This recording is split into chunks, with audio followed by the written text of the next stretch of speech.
আমি তোমাকে ভালোবাসি, এটা শুধু বলা কোনো বাক্য নয়, এটা আমার প্রতিদিন টিকে থাকার সাহস।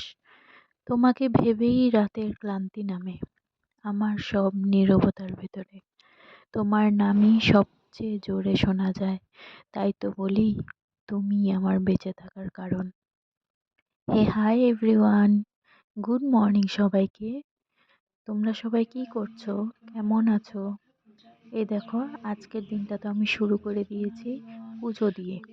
আমার পুজো দেওয়া শেষ, আজকে বৃহস্পতিবার, তাই আমি পাঁচালি পড়ছিলাম।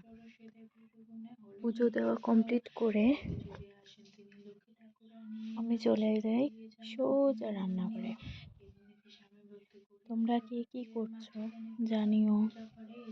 আমি নতুন করে ভিডিও স্টার্ট করছি, জানি এখনো খুব ভালো হয়নি ভিডিওগুলো, কিন্তু তোমরা যদি আমাকে সাপোর্ট করো, আমি আরও অনেক ভালো ভালো ভিডিও আপলোড করার ট্রাই করব।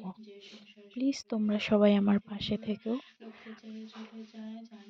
আজকে বৃহস্পতিবার, তাই আমি লক্ষ্মীর পাঁচালি পড়ছিলাম। নিত্য নিত্য গৃহকর্ম যদি নাশে করে, লক্ষ্মী মাতা বিরূপ হয়ে ছাড়ে যে তাহারে।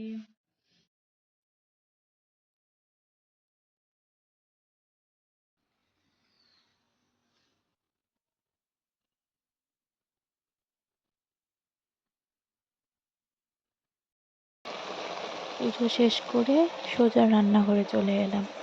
আজকে রান্না ডাল, ভাত, বেগুন ভাজা আর নিরামিষ সবজি। এই দেখো, আমি রান্না সেরে নিচ্ছি। তোমরা সবাই ভালো থেকো আর আমাকে এভাবে সাপোর্ট করো। প্লিজ লাইক করো আমার ভিডিওগুলো। Tata, by.